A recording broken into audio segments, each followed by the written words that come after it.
O que você conhece sobre o fascismo no Brasil? E como os artistas participaram da luta contra ele? Se inscreve aí, bora lá!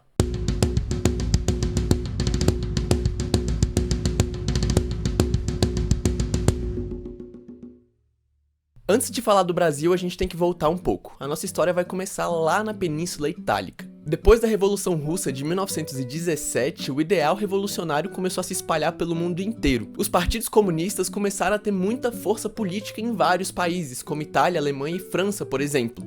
Mas ao mesmo tempo, o medo do comunismo também estava por aí. Entre as muitas formas que o anticomunismo se manifestou, uma das mais marcantes é aquela liderada por Benito Mussolini na Itália. O Partido Nacional Fascista foi fundado em 1919, 2 anos depois da Revolução Bolchevique, e eles eram muito apegados à imagem. Eles idealizavam um grande líder, usavam uniformes e tinham como símbolo um facho, que é um machado feito por vários gravetos. Eles propunham um governo corporativista, extremamente centralizado e hierarquizado.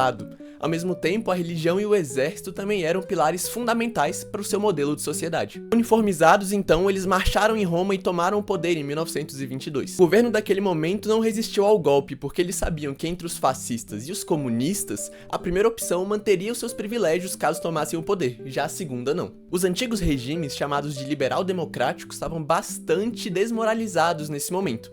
Então daí pra frente, vários golpes no mesmo molde do da Itália começaram a acontecer. O historiador Eric Hobsbawm diz que mais de 35 países seguiam esse modelo de governo em 1920.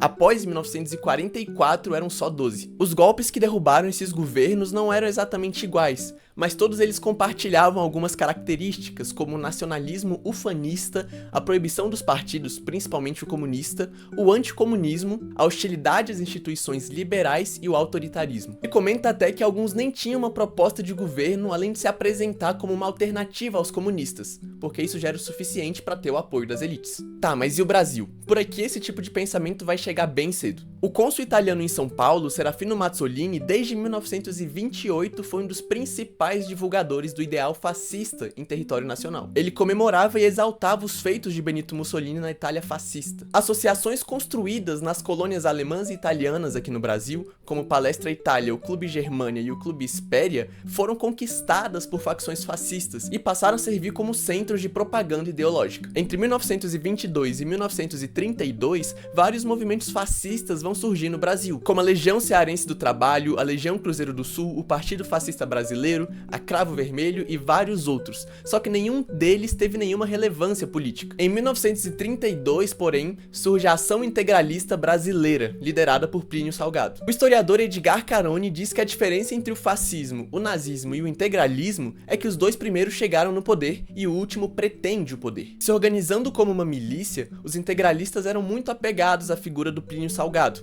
Eles usavam uniformes verdes estampados com sigmas, promoviam a hierarquia como valor social, o antiliberalismo, o anticomunismo, o racismo e promoviam grandes marchas para demonstrar grandeza e poder. Eles também promoviam um pseudo-nacionalismo, em que eles usavam a imagem do indígena e as línguas indígenas como identidade. Sua palavra de ordem, por exemplo, era Anauê, uma palavra indígena, mas ao mesmo tempo eles não debatiam nada sobre o direito dos povos indígenas nem nada disso. A imagem do indígena era só uma forma de construir esse ufanismo brasileiro. A organização surgiu durante o primeiro governo de Getúlio Vargas e era uma oposição no primeiro momento. Só que quando Vargas começa a reprimir os comunistas, os integralistas já vão pro seu lado e oferecem 100.000 camisas verdes para lutar ao lado de Getúlio em 1935 contra os comunistas. Pouco depois, eles também marcham em homenagem a Vargas em 1937. Um ano depois do surgimento da AIB, alguns partidos de esquerda, como a Liga Comunista e o Partido Socialista Brasileiro, vão fundar a Frente Única Antifascista para bater de frente com os integralistas. O Partido Comunista a princípio não se junta, por seguir as orientações da Internacional Comunista, que era contra conciliações. Só que pouco depois, no final daquele mesmo ano, eles já vão fazer parte. Algumas revistas e jornais divulgavam as propostas da FUA.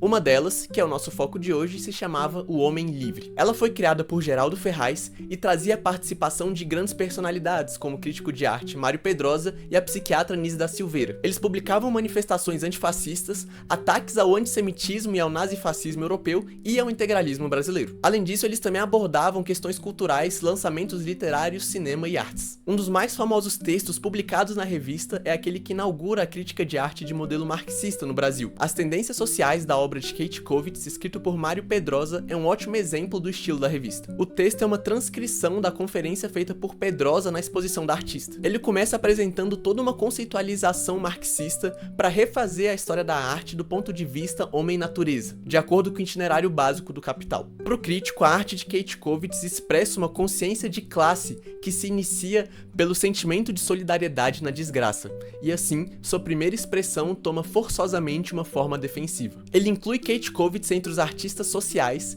trazendo a sua obra como um caso exemplar de realismo proletário. Uma arte, portanto, cujo destino não está na própria arte, mas na experiência social do proletariado. É uma arte que toma partido na luta de classes. Ao mesmo tempo, ele faz uma crítica direta aos artistas modernos, que produziam um jogo pueril de formas e naturezas mortas. Exaltando a artista alemã, ele diz: filha de pedreiro continua através de toda a sua longa vida filha de pedreiro, membro de família proletária.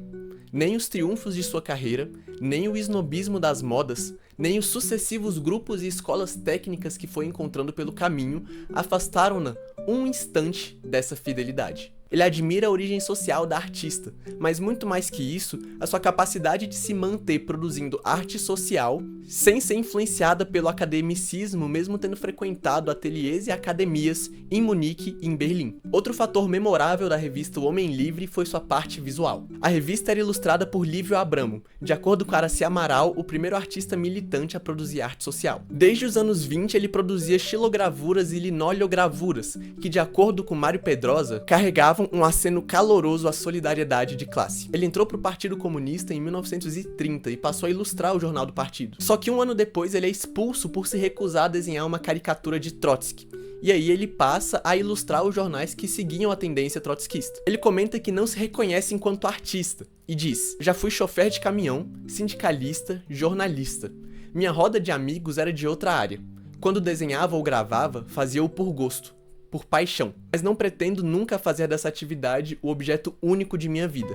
Até hoje não me considero artista. Lívio também tinha uma opinião forte sobre a arte social, que era um debate muito comum na primeira metade do século. Para ele não fazia sentido priorizar o discurso político se a obra não tivesse qualidade artística. Nas palavras dele, a arte política e social é válida, para mim, desde que seja, antes de mais nada, arte.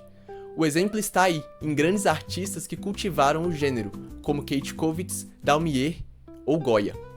Do contrário, pode ter a intenção de ser arte social, mas é, antes de tudo, má arte.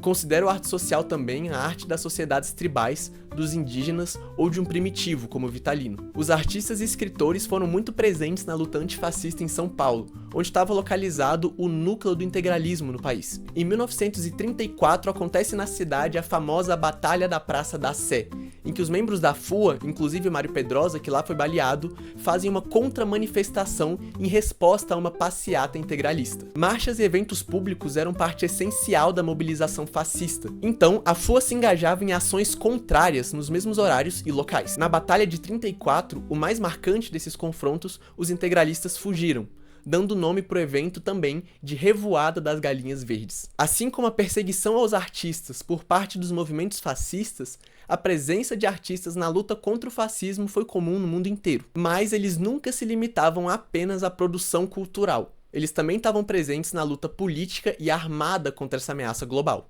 Por mais que seja muito importante, a arte sozinha não vence uma guerra. Eu sou o Koba e espero que vocês tenham gostado.